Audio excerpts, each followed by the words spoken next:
పాకిస్తాన్ లో ఒక చర్చ జరుగుతుంది. ఇరాన్ పని అయిపోయిన తర్వాత నెక్స్ట్ టార్గెట్ పాకిస్తానే అని వాళ్ళకు ఒక నేరేటివ్ నడుస్తుంది. సరే, అమెరికాకి వీళ్ళకు ఆలోచన లేదు, మొత్తం చక్రం తిప్పేది ఇజ్రాయెల్ అని వాళ్ళు నిర్ణయించారు. అమెరికా మనతో మిత్రదేశంగా ఉన్నా కానీ కూడా రేపటి రోజు పాకిస్తాన్ ని మనం కంప్లీట్ గా నాశనం చేయాలని ఇజ్రాయెల్ స్కెచ్ చేసిందంటే అమెరికా గతిలేని పరిస్థితిలో మళ్ళీ బరిలో దిగుతుంది, మన మీద దాడి చేస్తుంది. మన మీద దాడి చేస్తే పాకిస్తాన్ అమెరికాను కొట్టే శక్తి మనకు లేదు కాబట్టి నెక్స్ట్ మనం ఏం చేస్తాం, మన శత్రు దేశం భారతదేశం మీద కొడతాము, ముంబైని ఢిల్లీని కొడతాము అని ఆయన ఈ నేరేటివ్ చెప్పుకుంటూ వచ్చాడు. సో దీంట్లో ఎన్ని ఆస్పెక్ట్స్ మనం అర్థం చేసుకోవాలి. ఫస్ట్, ఆయన రిటైర్డ్, ఆయనకి నిజంగా వాళ్ళకి అంత న్యూక్లియర్ కెపాసిటీ ఉందో లేదో ఫస్ట్ ఆయనకు తెలియదు. ఎందుకంటే వాళ్ళ ఎస్టాబ్లిష్మెంట్ కి తప్ప ఇంకెవరికి తెలియదు వాళ్ళ కెపాసిటీ ఏంటి.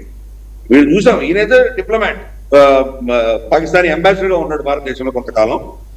తర్వాత మనం షేక్ రషీద్ అని ఒకడు ఉండేవాడు, ఒక పెక్యులర్ కార్టూన్ క్యారెక్టర్ ఉండేవాడు, మన ఇమ్రాన్ ఖాన్ ప్రభుత్వంలో ఉండేవాడు. ఫస్ట్ రైల్వేస్ మినిస్టర్ గా ఉన్నాడు, తర్వాత హోమ్ మినిస్టర్ కూడా ఉన్నాడు అప్పుడు ఇమ్రాన్ ఖాన్ ప్రభుత్వం. అతనేమనేవాడంటే పాకిస్తాన్ మా దగ్గర పావు